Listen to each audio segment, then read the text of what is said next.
Call the meeting to order. Pursuant to Standing Order 1082, study of the Fall Economic Statement 2016, which I think all of us in this room heard in the House yesterday. I understand, Minister, you likely have a short statement, and then we'll go to questions. And I want to remind people that we do have to be out of here absolutely at 2 o'clock. We need to get to question period, and especially the Minister needs to get to question period. So, Mr. Morneau, Minister, the floor is yours. Well, I want to thank you, and in light of the fact that we need to get out of here by 2 o'clock, I've kept my remarks to 58 minutes. Thank you, Mr. Chair. It's a pleasure for me to address this committee. Yesterday, in the House of Commons, I introduced the Fall Economic Statement. It builds on the initial steps taken in Budget 2016 to create long-term economic growth by strengthening and growing the middle class. After all, when we take steps to grow the middle class, it benefits everyone. Consumer demand becomes stronger, and businesses can invest with confidence, creating more jobs. With more and better paying jobs comes more opportunity. There's more left over each month for Canadians to save for their kids' education, plan for a dignified retirement, and feel more secure about their futures. Best of all, it makes the whole economy stronger, more resilient, and far more able to transform into the economy of the future. I'm happy to report that we've made some pretty incredible progress so far. Au cours de la dernière année seulement, over the past year alone, we have established packages for the middle class, and we have a 1% increase for those in the wealthiest class. We have also implemented a child benefit, which is simplified, tax-free, and more generous.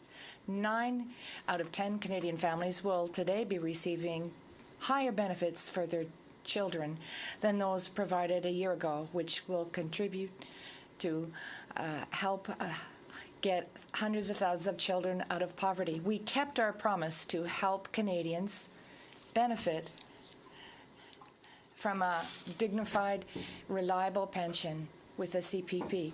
We have begun making some historic investments in green infrastructure, transportation, and social housing. These investments will create well-paid jobs, while at the same time strengthening Canada's economy for the future. In addition, we have made it easier to have access to university and colleges for young people by increasing the Canada grants, student grants, and providing and helping young graduates make the transition to the job market, giving them a grace period before they begin reimbursing their debt. In our plan to strengthen the middle class and grow the economy. Since the last budget, private sector forecasters have, on average, revised down their outlook for real gross domestic product growth in Canada. For 2016 as a whole, private sector economists now expect real GDP growth of 1.2%, lower than the 1.4% forecast in Budget 2016. This is set against a backdrop of slow growth around the world due to factors such as slower than expected growth in the United States and the uncertainty surrounding the UK's Brexit vote. Now, more than ever, we need the investments that bring sustained and shared growth. Though we intend to use our fiscal capacity to meet that objective, we will do so responsibly so that we can maintain our low debt advantage. Mr. Chair, our Fall Economic Statement reflects our understanding that we must make the right investments today to deliver a brighter and more prosperous future for Canadians. That's just what confident and ambitious countries do. Yesterday, I announced that we're building on our first phase of infrastructure funding by proposing an additional $81 billion, bringing total federal investments in Canada's communities to more than $180 billion over 11 years. This is unprecedented in Canada's history. We'll also establish a new Canada Infrastructure Bank to provide innovative financing for these future projects. The Canada Infrastructure Bank will be responsible for investing at least $35 billion into large infrastructure projects that might otherwise not get done. The projects funded from this bank will create thousands of jobs and attract as much as $4 to $5 in private capital for every tax dollar invested. To prosper in the future, we also need to hone Canada's competitive edge. For 100 years, Canada's been a trading nation, but the world, we know, has become more competitive. So we have to work a little harder to make sure we remain a global player that can meet the demands of tomorrow. So it's time for us to make clear to the world that Canada is here to play. In fact, we're here to lead. We're going to allocate $218 million over 5 years for a new Invest in Canada hub and hire more trade commissioners abroad to make Canada top of mind for foreign investors. This hub will be up and running by the end of 2017. It will operate globally and in cooperation with federal, provincial, and municipal partners. And while we're out there promoting Canada, we'll also take steps to make sure our legislative framework accommodates investment, making it clear to both Canadians and to potential investors just how we can work together to create jobs and opportunities for everyone. Finally, we'll keep investing in people, helping firms grow so they can create more good Canadian jobs. Our global talent strategy will do just that. We'll help innovative Canadian firms to scale up and grow by attracting global knowledge workers with specialized in-demand skills. We'll remove barriers so that top global talent can fill temporary positions here in Canada, helping them grow and giving our workers access to international expertise. And I know members of this committee will appreciate that our fall economic statement also contains measures to provide greater accountability for government spending, to put an end to secrecy at the Board of Internal Economy, and to ensure the independence of Statistics Canada and the Parliamentary Budget Officer. I also want to reiterate what I said in the House yesterday and thank members of the committee for the work you're doing on pre-budget consultations and for your service to Canadians. I look forward to continuing our work with all of you towards a strong middle class and a better tomorrow. En conclusion, Monsieur le Président, il y a de cela un an, les Canadiens ont... To conclude, Mr. Chair, Canada asked for a change last year. Over the next year, I will continue promoting our economic vision and perfecting our plan for the benefit of Canadians and give them hope for the future. And I'm anxious to see the results once we've tabled our 2017 budget. We will then be presenting the next phase of our plan to ensure that the middle class progresses. Thank you very much. Minister Marneau, and welcome Deputy Rochon. We'll go to 5-minute rounds so that we can each person that's a member of the committee will get an opportunity. Starting with Mr. McKinnon. Merci, Monsieur le Président. Monsieur le Sous-ministre. Thank you, Mr. Chair. Thank you, Mr. Minister, Mr. Deputy Minister. Welcome to the Finance Committee. Clearly, we have heard over the last few weeks successively from the Governor of the Bank of Canada, from CEOs of the Investment Fund, from the CEO of the CPP, the Parliamentary Budget Officer, and as you noticed, we have had our pre-budgetary consultations. Clearly, we are facing circumstances where we can see in the OECD where there's anemic growth, and I would like to congratulate you, Minister, that given these circumstances, you're looking for the long shot, you're looking for investments in infrastructure, and at the same time, you're working in partnership with our municipal and provincial partners. We now have a new way of financing our projects through the Canada Infrastructure Bank. So I would like to congratulate you on the choices you made and on your flexibility. We're not dealing with conventional times. We are now dealing with a situation where such measures are required. I'd like you to elaborate further for the committee. Why did you make these choices, and why did you bank on infrastructure as a growth tool, given the range of options that you had? Why did you focus on infrastructure at this point in time in Canada? Why do you feel that it's the solution that we need in order to accelerate growth at this time? Thank you. Thank you for your question. At the beginning, what I wanted to say is, well, you're right. Our economic situation is more difficult because of the global situation, because of the low growth in the United States. And as a result, we need to invest for Canadians and in Canada. Yesterday,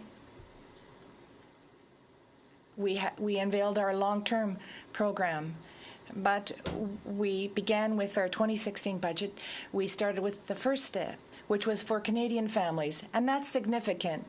We're trying to ease the anxiousness amongst the middle class.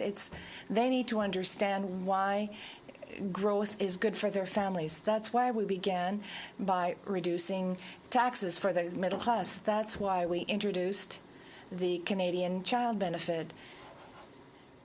In this way, Canadians will have greater faith in the future for their families than they did in the past 10 years. Now, with our long-term plan, we know that it's going to be very important to put investments into future projects. The situation for Canada is good. We have good statistics because of the actions taken back in the 90s and following 2000. We have a situation now where we can invest because we have a GDP debt ratio that is lower than that of other G7 countries. That's our situation.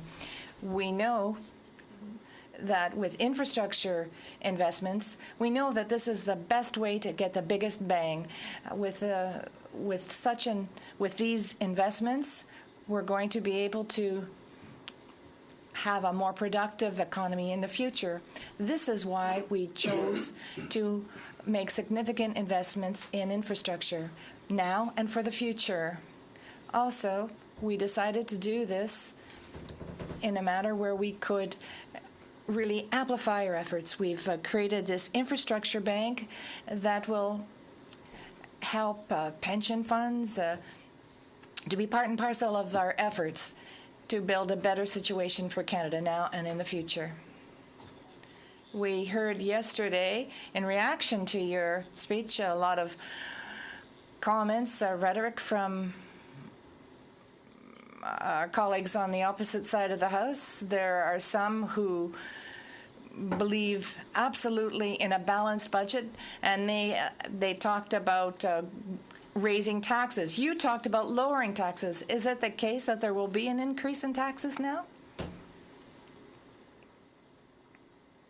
As I said yesterday, it's important for us to reduce taxes for the middle class. Our decision was we decided to create a better situation for them. By doing that, we changed the tax brackets for the wealthiest. We've raised their taxes by 1%, but we did at the same time reduce taxes for 9 million Canadians. So they should have, or 9,000 Canadians. That means $330 less for the average Canadian. So we did introduce tax changes. We reduced them. And this is an important step for Canadian families. Turning to the official opposition, Mr. Deltel. Thank you, Mr. Chair. Mr. Minister, very honored to me to see you here. Monsieur le sous-ministre, Monsieur le ministre, tout d'abord à nouveau, permettez-moi de vous féliciter. Mr. Minister, I'd like to congratulate you on your efforts to speak in French. So we have a limited time, so I'll be asking you brief questions, and I would like a brief answer. Would you agree to that? So quick answer, quick question, quick reply. We'll see. Well, Mr. Minister, when will we get back to zero deficit? Our decision was we made a decision to invest in Canada, investment that will help Canadian families. That's our priority. We decided that it was important to have to have some fiscal prudence. And that's why we explained to Canadians that the GDP to debt ratio is very significant, and this will be going down. The Chamber of Commerce in Montreal said that it was a test of credibility for Canada and that it hinges on zero deficit. So in what year will we get back to a zero budget? When will we have zero deficit? What's the date? What I would ask you is that perhaps you could explain the exact GDP to debt ratio, which is good. We have the lowest one right now amongst the G7 countries. We know that it's very important to have fiscal prudence, and that's our agenda. Fiscal prudence coupled with investments that will help our economy, and people throughout the world believe that our program is really the right one to improve our situation. That's why that Christine Lagarde, who is the CEO of the International Monetary Fund, said that she around the world, because she recognizes that that's what's needed in a time of low economic Je growth. tiens à vous rappeler que ce n'est pas Mme Lagarde ni tous les spectateurs. It's not Mrs. Lagarde who's going to pay for all this debt that Canadians are going to have to shoulder. You talked about the GDP and the debt. Thank you for paying tribute to the Canadian, to the Conservative government that left everything in good shape. But I ask my question again, when will we get back to a balanced budget? I've asked you this question 3 times. We would like to know the date. Yeah, Well go as on. in French, that we have every expectation that our program will, in fact, be the right program for Canada. We're investing in our economy. We're being fiscally prudent as we do that. We are going to ensure that our level of debt to GDP declines during the term of our mandate.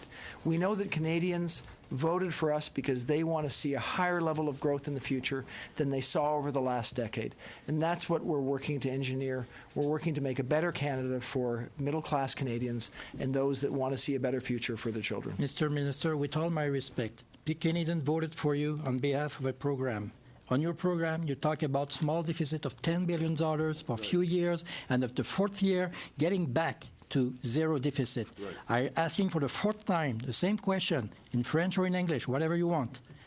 What is the date you propose to have an equilibrium, a deficit zero? What is the date? Well, what I'll say again is fiscal prudence is important, and that with a particularly good balance sheet, we should be doing what we need to do for the future of Canada, for all of our children, to make sure that we actually have an economy that grows, that provides jobs, that provides opportunities. And that's what we're focused on. We're going to do that in a fiscally responsible way by continuing to grow the economy and continuing to reduce the level of debt to GDP over time. Monsieur le Président, les Canadiens constatent que malgré 4 tentatives, le ministre des Finances Canadians will note that I asked the question 4 times, but the minister has absolutely no idea when he's going to have a balanced budget, and yet this party made a promise before the elections that it would have a balanced budget in 3 years, but this is not going to be the case. How do you feel with respect to the trust that the public has in you? Fortunately, I believe that Canadians want to have a situation that is better than what they're experiencing now. They understand that investments in the future are very important. That's why we are investing significantly. We are making investments in transformative infrastructure. That's our program to improve the situation. And at the same time, we know that families will be in a better situation because of these changes, because of the tax changes, because of the child benefit. It's a program that's really going to work for the Canadian middle class. Mr. Caron. Merci beaucoup, Monsieur le Ministre. Thank you, Minister. Mr. Deputy Minister, welcome. I asked you the question yesterday in the House about where in the Liberal program was the commitment to actually either privatize public assets, privatize the flow of revenue of those, or the revenue streams of those public assets, or that we will reinvest in infrastructures through tolls, through user fees. And before you answer, I'd like to read you what Paul Wells actually wrote today in the Toronto Star, The money, as it comes, will help pay for very large infrastructure projects from which investors will expect to generate enough returns to justify their investments. What sort of returns? Whatever the ingenuity of developers can concoct. Hydro rates and water meter rates, if that's what's getting built. Real estate development along routes rendered more attractive because the roads and rails will be getting a boost. And yes, road tolls like Highway 407. I'd like to understand where in the Liberal platform was a commitment to privatize the assets or the revenue streams, or to impose user fees or tolls, because that's what's called a return on investment. And why wasn't not mentioned during the campaign? Because Canadians voted for small deficits to invest in public infrastructure, and right now what they're getting is larger deficits, but to pay for the privatization of what they have paid for all the years. Mr. Rancher. Thank you. Well, thank you for the question, because it does allow me to amplify a little bit on the remarks that I can make in the House of Commons. Canadians made a choice that I think was a positive, confident choice a year ago. They decided that rather than focusing on balanced budgets, they would elect a government that was going to make investments in the future of our country. We were quite clear during the course of our election campaign that we expected that we would be making significant infrastructure investments. The goal of those investments was also clearly enunciated. We wanted to ensure that we could provide good, long-paying jobs through those infrastructure investments and a more productive economy over the long term. Minister, this is not answering a question. I am getting to the answer. I have a very short time. I've got 5 minutes, So ask you a question. Where was in the Liberal platform? He has equivalent time to the question, though, so he does have about 30 seconds left to finish his answer. What we've done is we've laid out a program of infrastructure investment, and we've said that the way we can do even more, the way that we can transform our economy and our infrastructure in a better way, is by finding a way for those projects that make sense to invite pension funds and institutional investors to be part of that investment. We know that this will have a bigger, more important impact on our country over the long term, better for all of our children and the next generation. And that's what we intend on doing, finding those transformational projects that will make a real difference over time. You see, that's the question of the language right now. Il y a moyen d'avoir un débat informé, raisonnable sur la privatisation. We need to have an informed debate on public assets and streams. The Conservatives are in favor of that. And during the campaign, this was not clear. Be honest, and would actually say we only can reinvest in public infrastructure through tolls, through user fees, and through privatization of those assets. They might actually have chosen something differently, but that's not what they heard. They heard that there will be deficits so that the government can invest and renew the infrastructure. So, Minister, once again, I'm asking you, where was any mention of privatization, user fees, and tolls? And one more thing I will notice is that since then, there hasn't been really those words. We've been talking about asset recycling or asset monetization, or the new expression now is a flywheel of institutional capital participations. Every economist, everybody who is actually in the know, knows that those are buzzwords for privatization, for user fees, for tolls. Starting with Andrew Coyne, going with Mr. Stephen Gordon, who's saying the same thing.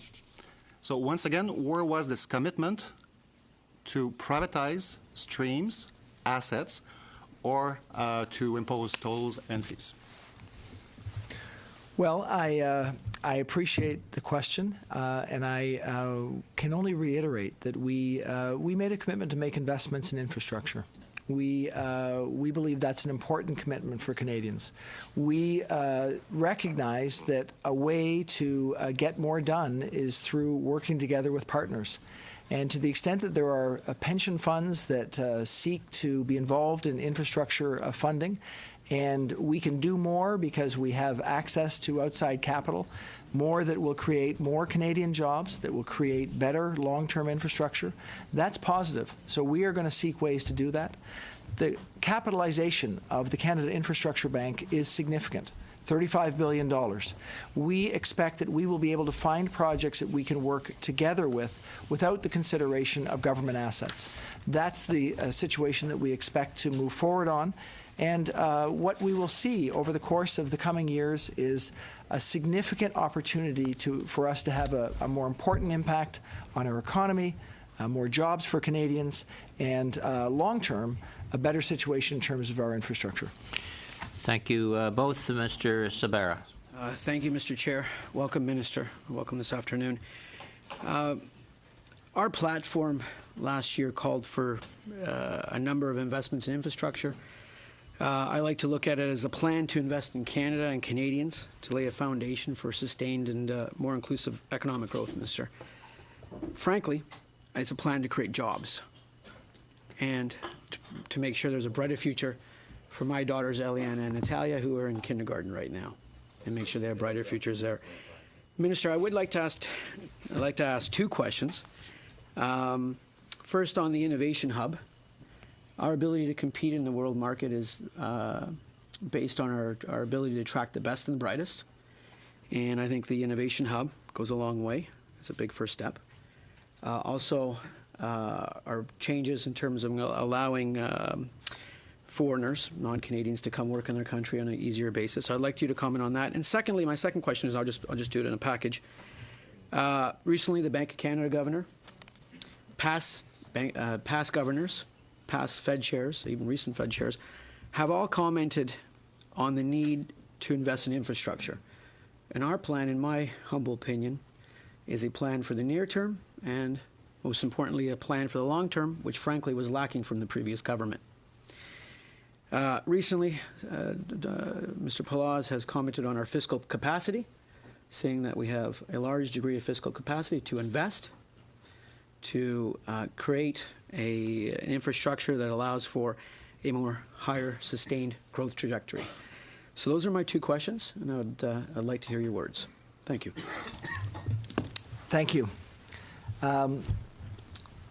First to talk about the first part of your question, in terms of the measures that we're moving forward on. We see that we have a very successful country, one with a very strong foundation, with an educated workforce, with a diversity that works in this country. We recognize that we are an attractive investment destination for companies from around the world. We've seen success so far this year. We saw Thomson Reuters move their headquarters here. We've seen General Motors and General Electric and Microsoft make investments here this year. We know that we can do better. We know that the ability to go out and to attract investment to Canada is critically important for creating Canadian jobs. We know that by putting in place a systematic effort to ensure coordination at the federal, provincial, municipal level and ensure the biggest impact is critically important. That's why we've decided to invest in an agency that will have an impact in this regard. We think it can have an important impact on jobs and our economy here. One of the other things that helps in that confidence for those firms as they think about coming here is the global skills strategy we've laid out. As we've gone out to talk to Canadian firms in the innovative sector and international firms who are thinking about coming here, they've said that having the key talent is critically important for them. So having maybe the one worker that might bring a certain skill set that might help them to make more investments in Canada and create that many more jobs here can be critically important. So we've decided that we're going to help to make sure that they can do that quickly with a guarantee that we can get workers here within 14 days, that for temporary stay workers that can make a difference in their efforts, that they'll be able to bring them in quickly for short stays, things that will make a real difference for businesses. These are critically important and will help our economy to grow, create jobs. The remarks of so many interveners around the world, around infrastructure, are consistent with our plans. We know that, especially in Canada, with the fiscal situation we have the capacity to make those investments, and that's why we've embarked on infrastructure spending.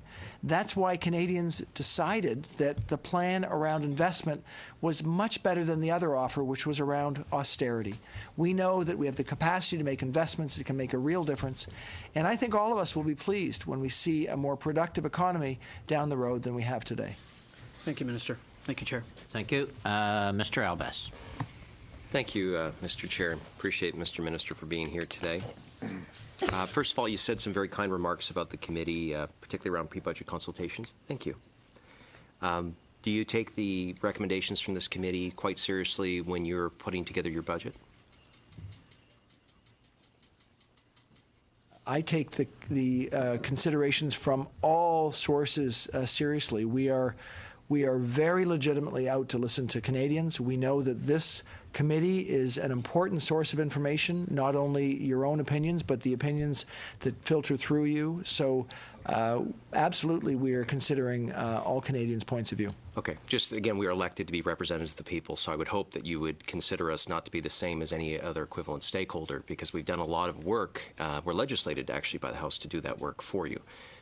So I just would hope that you would take those recommendations seriously. Do you think that parliamentarians can do a good job and present good cases so that you can consider for your budget? Again, I'll respond. I mean, I take very seriously my time here with this committee. I think it's important to hear the views of the members of this committee. I recognize that you get people that come here to present their views, so you're representing not only your own views, but the people who come to present to you. I recognize that all of you go back to your constituencies just like I do and hear from people. So just in regards, Mr. Minister, if we do a report here, do you find that valuable or not? Yes or no? Again, my comments are going to continue to be the same. I'm going to respect the work of this committee. It's going to form an important part of our deliberations. I was hoping you would say just yes, because that's showing good respect for the people that elected us and also for the chamber that has given us this function. I'm going to move on, though. So I'd like to talk a little bit about, we had the president of Canada Pension Plan Investment Board the other day. And he said that they have all the tools they need already to invest in infrastructure in Canada. Why do you think you need an infrastructure bank? Are you happy for me to take longer than 1 second in my response? Because it's a big question. I'd just like a response, and hopefully enough that I can have a few more questions after. Well, let me tell you what they need, because we've gone around the world to talk to pension funds. We've spoken to the folks at the Canada Pension Plan Investment Board. We've spoken to other Canadian pension funds. And what they've told us they need a number of things. They need to have a pipeline of projects. So they need to work with an organization that can give them a pipeline of projects so they can see the long-term kind of investments they can make. They've told us that they need a group of people in an institution that can contract with them so that they can actually have the ability to figure out how to have a long-term investment that makes sense. They've told us that they need an agency that can help them to work with government that will be separated from government so that it will reduce their political risk over the long term. Sure. So they've told us as well that they need large projects, so the projects that the federal government can work together with the provinces and municipality. Sure. So there are multiple reasons why we've decided we need to create an institution that can bring those things to bear on behalf of Canada Pension Plan Investment Board and other pension funds who will see opportunities to make a real difference together with us in infrastructure. Okay. A little more time, Dan. Thank you. I appreciate that. We have P3 Canada. That's what its function is, arm's length. It's there to help put together public-private partnerships. Why would you need to put together something that will take 5+ years to get the governance on, conveniently outside of your mandate? Why do we need more bureaucracy to address something, infrastructure that has been shown in the previous years can be done rather quickly? Well, I will tell you that we recognize that in order to get at big transformational projects that can allow us to partner with pension funds and institutional investors, we need to think about what those organizations need. And we will tell you that what they need is not what we currently have, but an institution that's arm's length from government, one that develops a pipeline of projects, one that has the expertise within it to develop the contracting skills and the capacity to co-invest with those investors so that they can diminish their political risk as they go about doing this. It is an idea that is going to have significant impact here in Canada, and I expect it'll be an idea that will be considered in other countries as they think about how to have the biggest impact on their infrastructure needs. What will the infrastructure bank do differently that P3 is already doing right now? All of the things I just identified for you. Do you have a quick supplementary? Yeah, well, we heard from the Canada, from the pension plan, and I've also spoken in the last Parliament to the public service, and they believe that growth opportunities, as well as it's in the pensioners' best interest to diversify outside the Canadian economy. Even Mr. Barton, when he came to this committee, agreed that Canadian pension funds, are looking to invest outside of Canada for those reasons. He also mentioned the importance of, at arm's length, for their governance structure, the importance of non-political interference. You said you've already spoken to them. Can you commit, Mr. Minister, that you will not try to politically influence them or constrain them in a way that may put pensioners' investment monies at risk? Minister? Yes. Mrs. O'Connell. Thank you, Mr. Chair. Thank you, Minister, for being here. I have a couple questions in particular, so I want to kind of get right to them. With all due respect, some of my colleagues have suggested during pre-budget consultations that things like social and green infrastructure don't grow the economy like building roads or bridges do. I personally disagree with this. In some instances, social infrastructure like secure housing can actually be twofold, not only the construction of the housing, but we know that secure housing can actually add to secure employment in a lot of instances. We also have been hearing a lot about, an aging workforce, but we also know we have not a good enough representation of women in the workforce as well as Indigenous communities in the workforce. So investments in social infrastructure, for example, I mentioned housing or childcare spaces or, frankly, clean water in Indigenous communities. Can you perhaps elaborate and speak further to how the connection between social infrastructure not only being the moral thing, but growing the economy based on these types of investments? Well, thank you. We in identifying our infrastructure plans have been, very clear to recognize that there's different kinds of infrastructure needed in order for us to be successful. We talked yesterday about our need to make significant investments in transit systems, in transportation, because we recognize that that's very important for trade. It's important for people to get to and from work. We made some significant investment in trade corridors because we know that, in particular for businesses, it's critically important to get that infrastructure so they can actually be effective. These are the things that people might quickly jump to when they think about infrastructure. But your point's a valid one. I think back to when I was chairman at St. Michael's Hospital, and the doctors there would always tell me that when we think about health care, we need to think about housing first. So we have some things that are fundamental to our economy, and that's that we have people who have the capacity to be housed so they can be effective participants in our workforce, so that they can actually share in the benefits that we're trying to create through our growth efforts. So social infrastructure, building housing, it can be a very important foundation from which we can be successful as an economy. And that's one of the key reasons why we've put in a significant amount of infrastructure money into that area. We believe that it's something that can actually be a generator of immediate economic growth in terms of jobs, but long-term economic stability by creating housing. The green infrastructure, I think all of us know that life would not be quite as good if we didn't have wastewater systems that worked. So as we have impacts from climate change, which are really happening across our country, we need to think about how we respond to those. Having the infrastructure that can enable us to be successful there is critically important. So we will continue to think about all forms of infrastructure as critically important to us as we build an economy that will work for today and for generations to come. Thank you. Thank you. My second question, I would be doing a disservice to my past life as a municipal councillor for 10 years, and I apologize. My colleagues have probably heard that quite a bit. But the Infrastructure Bank, I've already seen that FCM, Federation of Canadian Municipalities, are very excited about this. I know my first question when I go back home or see any of my former councillor colleagues will be asking, how can they access these funds? What is the timeline? And specifically, will there be a piece that is really focused on green investment, renewable? Because I know in my municipality when I was on council, deciding between fixing a bridge that is absolutely critical and reaching end of life versus retrofitting your snowplow fleet. It's a nice thing to do, but you might not be able to afford it. Is there going to be a focus of those projects that will help us in the changing world and in terms of climate change and adaptation?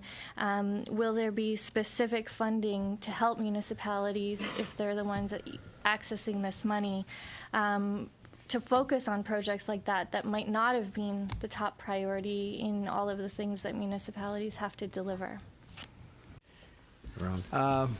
Well, it's a good question, and I think the best way to answer it is to point out that our infrastructure plan is a significant plan. It's a plan that includes a significant amount of funding in the buckets that I talked about in the last response. It also includes the Canada Infrastructure Bank, at which $15 billion of the funding will be, and $20 billion of repayable capital will be as well. So there will be some projects which will absolutely be perfect for the Infrastructure Bank. There will be many projects, infrastructure approaches that will not be appropriate for that bank because they won't be big enough, because they won't have the potential to be attractive to pension funds. So when I went, over the last few days, I've spoken to a huge number of mayors across the city. I've spoken in Edmonton, Calgary, Montreal, Quebec, Toronto, Ottawa. They've all been very enthused, not only because they can see those transformational projects, but also because they realize if they can get at those transformational projects in a way that allows them to access other sources of funding, that will leave them more funding to do what they might need to do, whether it's to repair the snowplow fleet or the other things that, of course, the municipalities will have to do. So we see this as additive to our impact on the economy. It'll have a huge impact on municipalities because it'll give them more capacity to do more things that they need to do for citizens. Cut it there, Mr. Minister. Mr. Leipert. Thank you, Minister. I'll, like others, try and keep my questions as short as possible. Does it matter to you personally that there's no plan to balance the budget? And actually, to make it simpler, I'll maybe throw out a multiple choice. Yes, no, sort of, not really.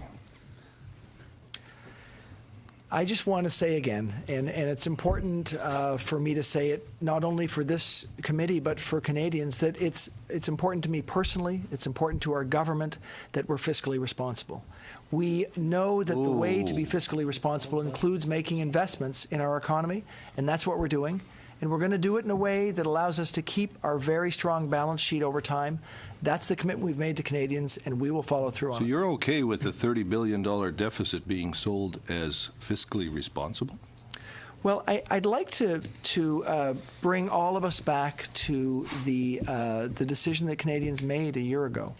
On offer was the option of balancing the budget from the two parties represented to my right, or make investments, confident investments in the future of Canada. No, let me remind you, the choice was balanced budget or a very small $10 billion deficit, not a $32 billion deficit, Mr. Minister. So if we're going to talk facts, let's stick to facts.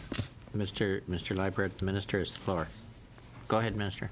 So, you know, we came into office with the mandate to make investments. We also recognized that we'd been in a low-growth era.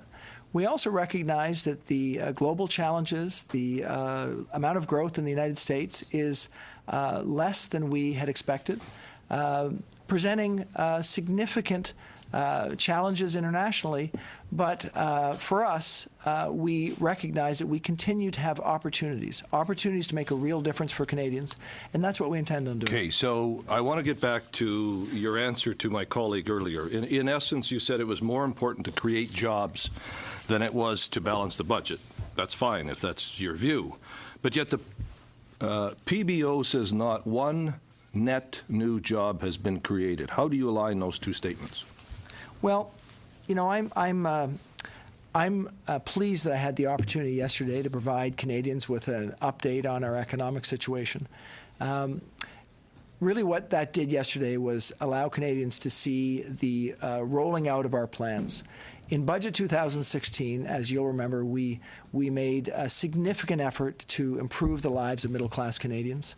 Those efforts are just starting to fold into the economy. So the Canada Child Benefit, which is having a big impact on Canadian families, came into the economy on July 20th. The infrastructure funding, the $14 billion we committed to in the March budget, of course, to do it responsibly, you actually have to get to agreements, as we did with universities during the course of the summer, as we did with provinces and territories during the course of the summer. So those agreements have now been signed, and what we're going to see is projects that are getting going. We expect that the growth in jobs that we projected in Budget 2016 will come about, and that's what we're working to do for Canadians. Okay, so I appreciate the fact you've acknowledged that not one net new job has been created. But I want to get to one other issue, and that is around infrastructure. Some 800-some projects have been approved, yet according to Bloomberg, the most recent study, there has been only one project that has broken ground, and that's in my province of Alberta in Whitecourt. Now, are there other projects that you're aware of that, or is this correct? There's only been one project that's actually broken ground out of the infrastructure funding that was announced in the budget. Well, as you can imagine, we're working hard to make sure that we get, in a responsible way, the funding that we've provided in Budget 2016, in the same way that we'll move forward with the announcements that we talked about yesterday. Our job is to figure out how we can have the biggest positive impact on our economy, how we can help Canadians in the best possible way by creating good jobs, and that means being bold in terms of the investments we want to make and being responsible about how we deliver them. That's what we're doing. We're working to ensure that every project that we embark upon is done in a responsible way for the biggest possible impact. Thank you both. We'll have Mr. Grewal, Mr. Caron, you'll have a couple of minutes, and then back to 5 for Mr. Ouellette. So, Mr. Grewal, floor is yours. Thank you, Mr. Chair, and thank you, Minister, for being here with us today. Let's shift gears a little bit. Let's talk about the foreign direct investment branch here you're about to set up. As a previous career as a corporate lawyer, law firms made a lot of money on publishing books on how to do business in Canada. And if you talk to a lot of people down south, you talk to a lot of people in Europe, they're always complaining about, they have great things to say about our country, but they have a few complaints about doing business in our country. And that's what kind of restricts foreign direct investment. So can you comment on the existing barriers to foreign direct investment in Canada and how this new agency will help alleviate some of those?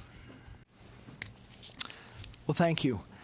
So the Invest in Canada Hub is really intended to ensure that we let the world know that we want their investment if it's investment that will help us to create jobs in our country, if it's investment that will advance our goal of growing our economy. We know that as we do that, we need to deal with the challenges that investors face, as well as present the opportunities that they have when they make investments in Canada. We think that we can do better at presenting those opportunities, and that's what we're going to go about doing. You will have seen in The Economist this week, if you took a look at it, an article talking about the Canadian advantage, why investment in Canada makes sense, because we have such a strong, educated workforce, because we have the capacity to build off our great diversity. So we can see the advantages. Some of the challenges are also clear, and we're going to deal with those. So one of the things we did in our approach is we said that we're going to raise the amount of total the threshold for investigation into whether a company can invest here from its current level up to $1 billion. We're doing that in advance of what was previously understood, which provides a facility for people to make investments in Canada. We've heard, as I mentioned earlier, about the real need to be able to move talent here. And I think about a business that wants to start up in another country. If they want to create 100 jobs in that country, they might need someone from their head office to go there in order to bring their culture and their technology and their know-how into that new place. So we're enabling them to do that in a way that will enable their investments, that will allow them to create jobs here. These are really important decisions that can pave the way for expertise transfer into Canada, for better jobs for Canadians, and for a more vibrant economy in the long run. Thank you, Minister. And along that line, it's immigration policy is now going to go hand in hand with economic policy. Your advisory council that you set up recommended an increase to 450,000 per year in immigrants. I actually do agree with the advisory council on this, and I know things don't happen overnight. I mean, these are long-term policy changes. The rationale because there's a disconnect when we travel the country from coast to coast between the jobs that people are looking for and the jobs that are available. There's a skills disconnect there, and that's why we still have a decent unemployment rate. Can you speak to, if we increase the immigration numbers, how it may negatively or positively affect employment in the country? Sure. One of the things that I've been working with my advisory council on growth is to think about how we ensure that Canadians have the skills required in future to deal with the jobs in the future, many of which we don't even know what they're going to be at this stage. So you need to create a constantly changing approach to skills. So that is something that we're looking at. We need to also ensure that Canadians have access to information that they require in order to choose the right courses to study, in order to get into the right place for future opportunity. So we're looking at those two areas as critically important in terms of some of the next things we're going to be talking to Canadians about. With respect to our immigration, we do see it as part of our long-term strength in our country, our ability to bring people into our country. It does create long-term growth. It also creates, as you mentioned, the short-term reality that we need to do very well for those people that we invite to our country. So that's something that we're working on. What you heard from my advisory council is an ambitious idea of growing the number of immigrants to this country. That ambition is important, and it's something that, as you know, our government shares. We also know that we need to get right what we're doing right now. So the announcement on November 1st of 300,000 immigrants is really us saying we want to do a fantastic job for the people we bring here so that we can position ourselves for continued growth down the road. Thank you both. Mr. Caron, I think you have time for one. Merci beaucoup. Une question rapide. Thank you. A very quick question with respect to this infrastructure bank. $1 of public money for $4 from the private sector. I think we've been clear. The private sector, these are pension funds, equity funds. They're not going to go there out of generosity. They're going to want to have some yield. So how will public infrastructure obtain this performance for their private investors if it's not through establishing trust, tolls, or in the increasing of existing fees? I'd like to begin by explaining that our decision to create an infrastructure bank, well, it's really, as you put it, it's stemming from our observation that we need to find institutional investors, pension funds, that want to invest in infrastructure throughout the world. That's important for them. On our side, we understand that it's important to have more infrastructure, greater activity for transformational projects, and that's our objective. And together, we'll find opportunities to invest in projects that will be good for investors, yes, but will also be good for Canadians, because with this, we'll have an opportunity to have projects more quickly, more transformational with other investments. Mr. Ouellette. Oh, my God.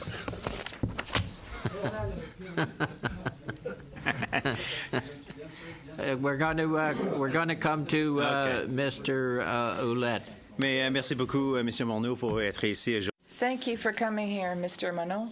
You know what I really like about our government is that we're the party that's going to try to vanquish poverty in our time.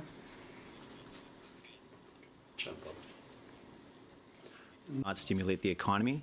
It actually, and nor does it stimulate the human condition. And so I'm very proud of the measures that you've taken on that side. And sometimes when you have a deficit, sometimes there are very good reasons to doing that. And so it's a very good thing that we're doing. But I would just like to go on the infrastructure bank. I'm not completely convinced, and I'm going to hold you account, even though I'm in your governing party, about this infrastructure bank. I'd like to have a bit more of an understanding of the timelines, some of the types of projects that you're looking at, and because a lot of the projects might be very small, but when do you actually see the infrastructure bank actually being fully functional in the Canadian economy? Two subjects in that question. I'd like to start with the issue of child poverty, because I heard some comments on this side. So the action we took in Budget 2016 to introduce the Canada Child Benefit, 3.2 million families are getting the Canada Child Benefit. We will, in 2017, have 40% fewer children living in poverty in this country than we had in 2014. I don't know how anybody living in a country as wealthy as ours can say that that's not something that we should absolutely aspire to. I mean, the idea that we are going to make a difference in child poverty, I mean, I don't know how a House of Commons with people from all different parties can't say this is absolutely a goal that we should aspire to. I couldn't be more proud of those efforts. And, if we end up over, a decade or two from now and look back and say that we've been able to do that, we will all be very proud of the time we've spent in the House of Commons. I'm just sure of that, because it'll make a real and measurable difference in the long term. The Canada Infrastructure Bank is something that's going to make a difference over the long term. It's something that we know will amplify our efforts. We want to get going on it quickly. So in response to your question around timelines, we're going to move forward with legislation for it in our budget 2017. Our aspiration is that it will be operational in 2017. We'll be developing a pipeline of projects. So I can't tell you right now that I know what the projects are, but I can give you examples. So the project in Montreal that the Caisse de dépôt is working with in the transit system with the Quebec government is a good example of the kinds of projects that have inspired our vision. The kinds of projects where public sector pension funds, in the case of the Caisse de dépôt, look and see that they can improve the lives of retirees over the long term by having infrastructure investments, and we can do that to improve the lives of the people who live in Montreal by getting them to and from work more rapidly by getting at this project. There will be big transformational projects in this country that we won't get to. And we won't get to quickly, at least, if we don't find a way to crowd in more funds into the sector. That's what we aspire to do. I want to just make sure that Monsieur Caron and others realize that we remain committed to significant infrastructure investments that will not be through the Infrastructure Bank, because there will be many projects for which it will not be the appropriate vehicle. But there will be others where it will be appropriate and where we'll be able to have a bigger, quicker impact on Canadians and a much bigger impact on our economy, because we move forward in a way that is, frankly, groundbreaking in the world. So that's our objective. Mr. Ouellette, very quick question and very quick answer if you have one. All right, we'll leave it at that. It's time to go. When the Canadian Pension Plan, Canada Pension Plan Investment Board was here, Minister, they they did say that they didn't invest a lot in infrastructure in Canada, and their threshold, their floor, I guess you'd call it, was about 500 million in terms of what in the diversified accounts that they have around the world on infrastructure. They looked at it had to be about 500 million before they would get into that. You might want to look at that transcript of their appearance here if you haven't yet. With that, Minister, I think you you knew before you came there's certainly differences in approach to economic policy around this committee, but I think I can say on everyone's behalf that we really do appreciate the fact that you made your fall economic date in the House of Commons, where I think it should be made, and your appearance here today within 24 hours of having made that fall economic update in the House of Commons. So with that, I expect this was maybe a trial run for question period, possibly. Well, we'll see. There may be other questions. With that, we thank you, Minister, and your deputy for appearing. Meeting adjourned.